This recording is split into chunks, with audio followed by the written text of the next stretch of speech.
오늘 주시는 하나님의 말씀은 고린도후서 12장 2절에서 10절까지 말씀입니다. 고린도후서 12장 2절에서 10절까지 말씀입니다. 제가 읽도록 하겠습니다. 내가 그리스도 안에 있는 한 사람을 아노니 14년 전에 그가 셋째 하늘에 이끌려 간 자라. 그가 몸 안에 있었는지 몸 밖에 있었는지 나는 모르거니와 하나님은 아시느니라. 내가 이런 사람을 아노니 그가 몸 안에 있었는지 몸 밖에 있었는지 나는 모르거니와 하나님은 아시느니라. 그가 낙원으로 이끌려가서 말할 수 없는 말을 들었으니 사람이 가히 이르지 못할 말이로다.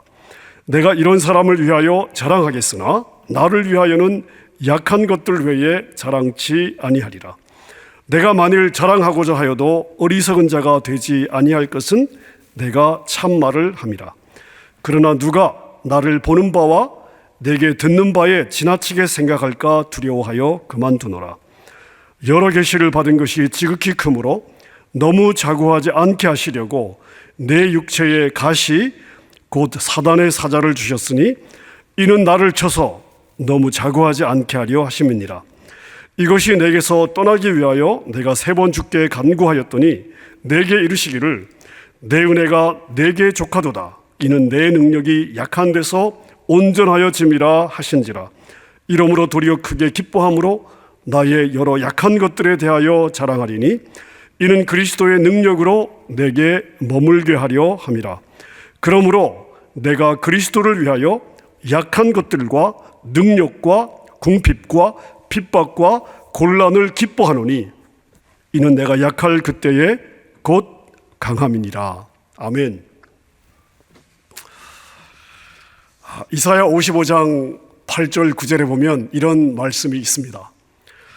여호와의 말씀에 내 생각은 너희 생각과 다르며 내 길은 너희 길과 달라서 하늘이 땅보다 높음같이 내 길은 너희 길보다 높으며 내 생각은 너희 생각보다 높으니라. 잘 아시는 말씀이죠. 자, 여러분, 이렇기 때문에 하나님의 은혜를 깊이 체험한 사람의 사고방식과 삶을 보면 때로는 이해가 되지 않을 때가 많이 있습니다. 때로 주변 사람들이 그 사람을 볼 때 다소 엉뚱하게 보이는 부분들도 있습니다. 가령 고린도후서 6장 9절 10절에 보니까 바울 사도가 이런 고백을 하고 있습니다. 무명한 자 같으나 유명한 자요, 죽는 자 같으나 보라 우리가 살고, 징계를 받는 자 같으나 죽임을 당하지 아니하고, 근심하는 자 같으나 항상 기뻐하고, 가난한 자 같으나 많은 사람을 부요하게 하고, 아무것도 없는 자 같으나 모든 것을 가진 자로다. 여러분, 이 말씀을 저희가 보면요, 꼭 이런 이미지가 떠오르지 않습니까? 네모난 동그라미. 네모난 동그라미. 여러분, 네모난 동그라미가 가능하겠습니까? 가능하지 않을 것 같습니다. 오늘 바울 사도가 고백하고 있는 이 구절, 무명과 유명, 죽음과 삶, 근심과 기쁨, 가난과 부요, 사실 다 반대되는 개념 아닙니까? 자, 그런데 이것이 한 사람의 인생에 동시에 다 들어가 있다는 것입니다. 자, 네모난 동그라미는 가능하지 않을 것 같은데 이것은 분명한 진리입니다. 하나님의 은혜를 받은 자들은 무명해도 유명한 자예요. 죽은 것 같은데 너무나 팔팔하게 잘 살고요, 근심에 둘러싸여 있는데 그 마음에 기쁨이 충만하고, 가진 게 하나도 없는데 너무나 부유한 자로 살아갑니다. 이 분명한 역설인데 또한 분명한 진리입니다. 더 많은 은혜를 받을수록 더 역설적인 인생이 될 가능성이 높습니다. 바울의 삶이 그랬고 오늘 본문이 바로 그러한 삶이 가능하다는 것을 보여주고 있습니다. 오늘 본문을 보면 바울이 체험한 두 가지, 은혜의 역설적인 두 가지를 볼 수 있습니다. 자, 이 부분을 저희가 한번 살펴보겠는데요. 첫째는 뭐냐? 영적으로는 3층 천까지 올라갔던 영광스러운 경험, 반면 육체적으로는 찌르는 가시로 말미암아 아주 고통받는 바로 역설입니다. 고린도서 10장 10절에 보니까 고린도 교인들이 바울을 이렇게 평가하고 있습니다. 저의 말이 그 편지들은 중하고 힘이 있으나 그 몸으로 대할 때는 약하고 말이 시원치 않다 하니. 바울사도의 편지를 볼 때는요, 와, 이 바울사도 정말 대단한 사람이구나 이렇게 생각을 했는데 직접 만나보고 나니까 사람이 너무 볼품이 없더라는 것입니다. 전해져 내려오는 기록들을 보면 바울은 키가 아주 작고요, 머리숱도 없고 안짱다리에 눈썹은 서로 붙어 있고 코는 매부리 코였다고 그럽니다. 그러니까 그야말로 진짜 볼품이 별로 없는 거죠. 또 바울은 아주 바울을 어렵게 했던 그러한 병이 있었습니다. 고린도서 12장 7절에 보니까 내 육체에 가시 곧 사단의 사자가 있었대요. 병명이 정확하게 무엇인지 저희가 알 수 없지만 기록에 의하면 안질이라고도 하고 간질이라고도 합니다. 바울이 사단의 사자라고 표현한 것을 보면 이것으로 인해서 정말 육체의 고통이 엄청났다는 것을 저희가 짐작할 수 있습니다. 또 바울은요, 글은 잘 쓰는데 직접 이렇게 대면해서 말하는 걸 보면 말을 많이 더듬었다 그럽니다. 그러니까 말하는 게 별로 이렇게 시원시원하지 않은 거죠. 자, 이것은 단순히 말을 잘 못한다 하는 그런 의미도 있겠습니다만은 고린도 교회의 사정을 알면 다른 뜻도 있을 것 같습니다. 고린도 교회 성도들 참 잘난 사람들이 많았는데 바울 서도를 보면 별로 그렇게 보이지 않으니까 아마 그러한 이미지도 주었던 것 같습니다. 자, 근데 바울이 영적으로 어떤 사람이었느냐?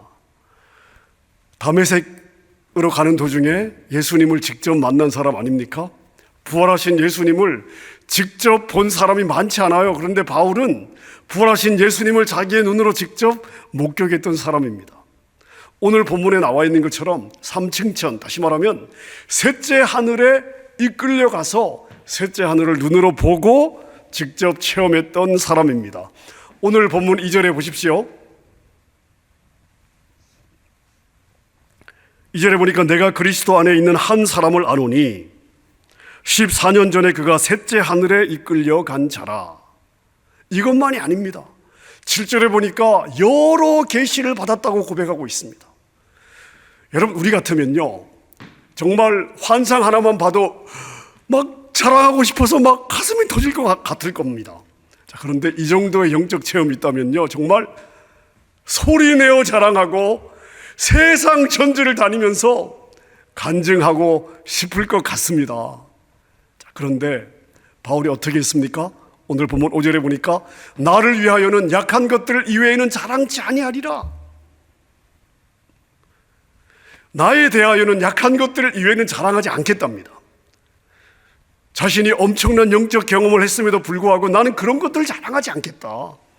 오히려 사람들이 나를 보면서 흉보고 트집 잡는, 나를 업신여기는, 어째 사람이 이렇게 못하냐 이렇게 생각하는 나의 그런 약함을 나는 자랑하겠다는 것입니다.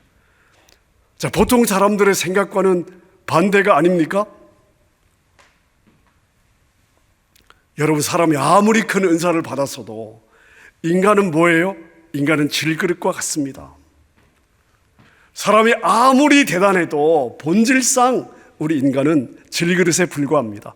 여러분, 그래서 이 질그릇은요, 이 질그릇 자체로는 사실은 귀할 게 없어요. 자, 근데 이 질그릇에 무엇이 담기느냐에 따라서 이 질그릇의 가치가 달라질 수 있습니다. 자, 고린도후서 4장 7절에 보니까 바울 사도가 이렇게 고백하고 있습니다. 우리가 이 보배를 질그릇에 가졌으니 이는 능력의 힘이 큰 것이 하나님께 있고 우리에게 있지 아니함을 알게 하려 함이라. 자, 그래서 바로 이런 이유 때문에 내가 자랑할 게 있다 하더라도 이것은 질그릇된 내가 자랑할 수 있는 것이 아니고 내 안에 담겨 있는 우리 하나님의 영광 때문이라는 것이죠. 그래서 자신은 자신의 질그릇이 아니라 자기 안에 계신 그리스도의 강함을 자랑하겠다라고 결단하고 있는 것입니다. 이게 바로 오늘 본문 9절의 이야기입니다.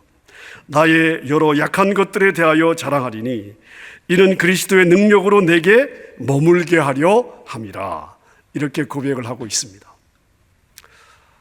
사랑하는 여러분, 내가 약할 때 주님의 강함이 드러나게 됩니다. 내가 약해서 주님을 의지할 때 주님이 강한 팔로 나를 붙잡아 주십니다. 내가 엎드릴 때에 주님이 일으켜 주십니다. 내가 죽을 때 주님이 내 안에 들어와 역사하십니다. 자, 그래서 갈라디아서 2장 20절에 바울 사도가 이렇게 고백하지 않습니까? 내가 그리스도와 함께 십자가에 못 박혔나니 그런즉 이제는 내가 산 것이 아니요 오직 내 안에 누가 살아요? 그리스도께서 사신 것이라. 사랑하는 여러분, 이것이 바로 저와 여러분들이 고백할 수 있는 역설의 은혜인 줄로 믿습니다. 이 역설의 은혜를 이해하고 이 역설의 은혜를 깨달아서 이 역설의 은혜를 붙잡고 살아가는 저와 여러분 될 수 있기를 주님의 이름으로 축원합니다. 자, 바울이 경험한 두 번째 역설이 있습니다. 그게 뭐냐? 간절히 구했는데 거절당했습니다. 자, 그런데 오히려 기뻐하는 역설입니다. 여러분, 바울 사도도 사람입니다. 그렇기 때문에 자신의 육체를 찔러대는 이 아픔, 고통, 가시를 느낄 때에 좀 안 아팠으면 좋겠다. 좀 이 육신의 고통이 사라졌으면 좋겠다. 여러분, 그런 마음이 왜 없었겠습니까? 그래서 바울 사도가 기도하지 않습니까? 오늘 보면 8절에 보니까 이것이 내게서 떠나기 위하여 내가 몇 번이요? 3번 죽게 간구하였습니다. 이 육신의 질병을 벗겨달라고, 더 이상 이 육신의 질병 때문에 고통당하지 않게 해달라고 3번이나 간절히 구했습니다. 근데 하나님께서 뭐라고 응답을 주십니까? 9절에 보니까 내 은혜가 너에게 족하도다. 이는 내 능력이 약한 데서 온전하여짐이라. 사단의 가시가 너에게 있는 그 상태가 좋다는 것입니다. 나는 아파 죽겠어요. 나는 힘들어 죽겠어요. 좀 이 고통이 멈추어졌으면 좋겠습니다. 근데 하나님 뭐라고 말씀하세요? 그 고통이 너에게 있는 그 상태가 너에게 족하다. 하나님이 이 말씀을 주셨을 때 사도 바울이 이 말씀을 그대로 이렇게 받는 게 처음에 사실 굉장히 어려웠을 것 같습니다. 절대 쉽지 않았을 것입니다. 믿고 구했습니다. 육체의 정욕을 위해서 구한 거 아닙니다. 내가 지금 전심으로 주님의 일을 하고 있습니다. 자, 그런데 이 육신의 고통이 나에게 방해가 되어 복음을 전하는 일에 방해가 되는 것입니다. 그래서 건강한 몸으로 주님의 일을 더 잘할 수 있겠다. 자, 그런 확신이 들었습니다. 그래서 구했습니다. 하나님, 이 고통을 멈춰 주십시오. 이 고통이 지나가게 해 주십시오. 제가 더 주님의 일을 하겠습니다. 복음 전하는 일에 더 제가 매진하겠습니다. 그리고 이 육신의 질병이 사라지면 더 잘할 것 같았습니다. 자, 근데 하나님 뭐라고 말씀하셔요? 그게 아니라는 것입니다. 우리 신앙의 선배 중에 어떤 분이 이런 이야기를 했습니다. 하나님은 반드시 기도에 응답하신다. 아멘입니까? 자, 그런데 하나님의 응답은 3가지로 온다는 것입니다. 첫째는 어떻게 오냐? 구하는 대로 즉시 허락하시고, 둘째는요, 구하는 대로 주시긴 하시는데 천천히 오는 거예요. 셋째는 뭐냐? 구하는 대로 임하지 않고 다른 방법으로 응답하시는 것입니다. 하나님의 응답은 우리에게 이렇게 3가지 방식으로 온다는 것입니다. 자, 근데 우리는 어떻습니까? 우리는 구하면 즉시 응답받기를 기대합니다. 당연하죠. 내가 구하지 않아도 하나님이 알아서 해주시기를 우리가 원하는 마음이 있는데, 내가 전심으로 구했습니다. 그러면 하나님께서 즉시 응답해 주기를 우리는 당연히 기대합니다. 조금만 응답이 늦게 와도 마음이 안 좋아요. 조급해집니다. 자, 근데 내가 원하지 않는 방법으로 응답이 왔다. 그럼 우리는요, 어떤 경향이 있습니까? 이건 응답이 아닌 거예요. 응답으로 이렇게 잘 받아들이기가 어렵습니다. 자, 그런데 여러분, 거절도 하나님의 응답임을 믿으시기를 바랍니다. 사실 거절이라고 했지만 거절이 아닌 거예요. 단지 내 생각과 다르게 응답하셨을 뿐입니다. 제가 책을 읽는데 이런 내용이 있더라고요.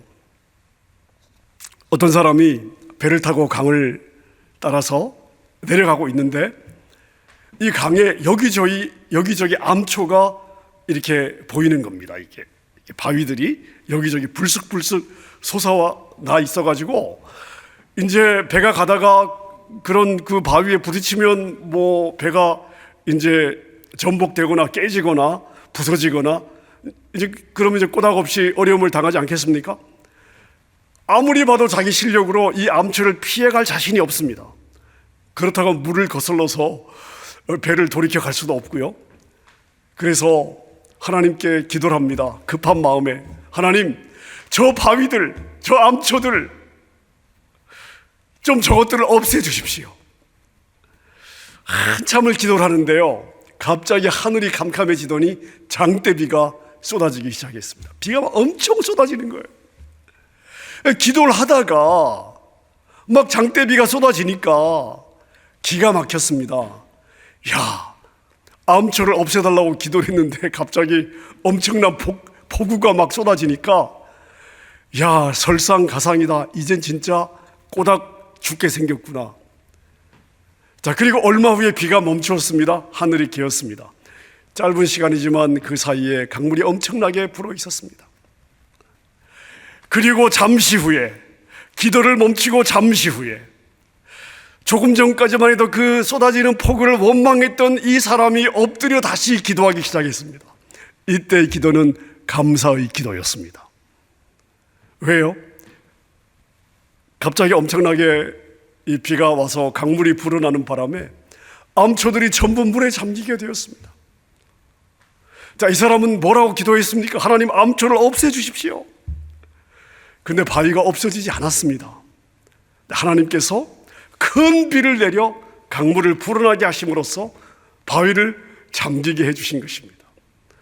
기도하던 그 사람이 생각지 못했던 그러한 응답으로 역사해 주셨습니다.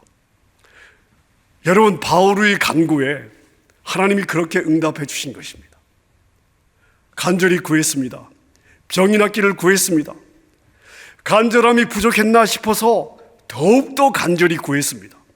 그렇게 3번을 구했습니다. 여러분, 여기서 3번이라고 이야기하는 것은 딱 1번, 2번, 3번 기도했다는 것이 아니에요. 최선을 다해서 전심으로 여러 번, 정말 자신이 기도할 만큼 기도했다, 이런 의미죠. 자, 그런데 바울의 기도를 보십시오. 바울의 고백을 보십시오. 처음에는 하나님께 말하는 것으로 시작했지만 하나님으로부터 듣는 것으로 바울의 기도가 끝나고 있습니다. 말없이 응답하시는 하나님의 음성을 영의 귀로 듣게 된 것입니다. 고린도서 12장 9절, 오늘 본문에 뭐라고 말씀하십니까? 내게 이르기를 내 은혜가 내게 족하도다. 이는 내 능력이 약한 데서 온전하여 짐이라. 아멘입니까? 바울 사도는 누구보다 신령한 은사를 경험했던 사도였습니다. 하지만 그러한 것들을 자랑하지 않았습니다. 오히려 자기의 약함을 자랑했습니다. 왜 그랬을까요? 여러분, 바울이 바보여서요? 아닙니다. 그럴 리가 없습니다. 자신의 약함을 드러냄으로써 무엇을 자랑하기 위해서였습니까? 십자가를 자랑하기 위해서였습니다. 자신이 자신의 약함을 자랑할수록 자신의 약함을 통해서 무엇이 드러나는 것입니까? 십자가가 드러나는 것입니다.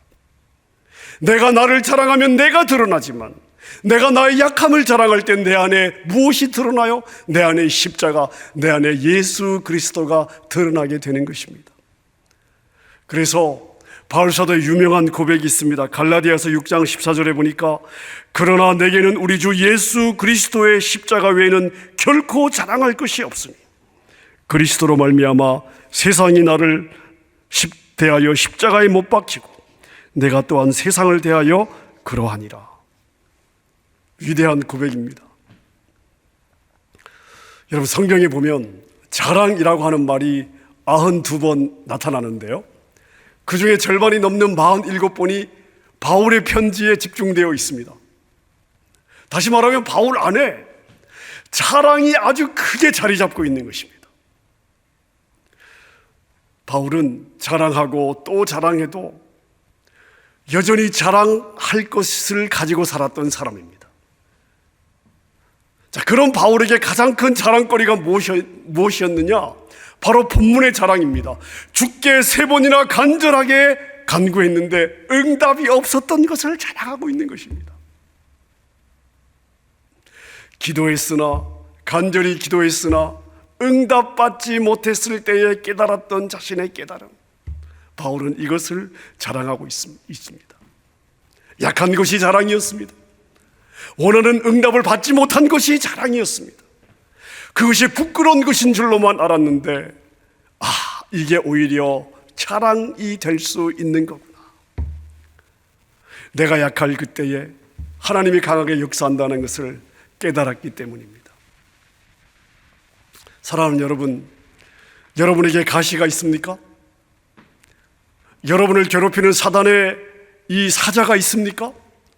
여러분을 약하게 하는 것들이 있습니까? 여러분을 부끄럽게 하는 것들이 있습니까?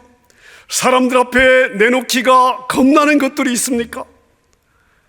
사실 능력과 핍박을 제외하면 바울의 약한 것들이 사실 다 우리들의 약한 것들입니다. 우리에게도 궁핍이 있습니다. 우리에게도 곤란이 있습니다. 나에게도 육신의 질병이 있습니다. 일이 풀리지 않는 장애물들도 있습니다. 여러분, 그런데 그걸 아십니까? 바로 그것들 때문에 여러분들이 약해질 때 여러분 안에 계신 하나님은 여러분 안에서 더 강력하게 일하신다는 사실입니다. 그렇다면 여러분, 눈에 보이는 하나님의 응답이 없을 때에, 코로나 바이러스로 모든 것이 막히고 나의 계획들이 꺾였을 때, 오히려 하나님의 음성을 더 잘 듣는 신비로운 은혜들을 우리가 체험해야 되지 않겠습니까?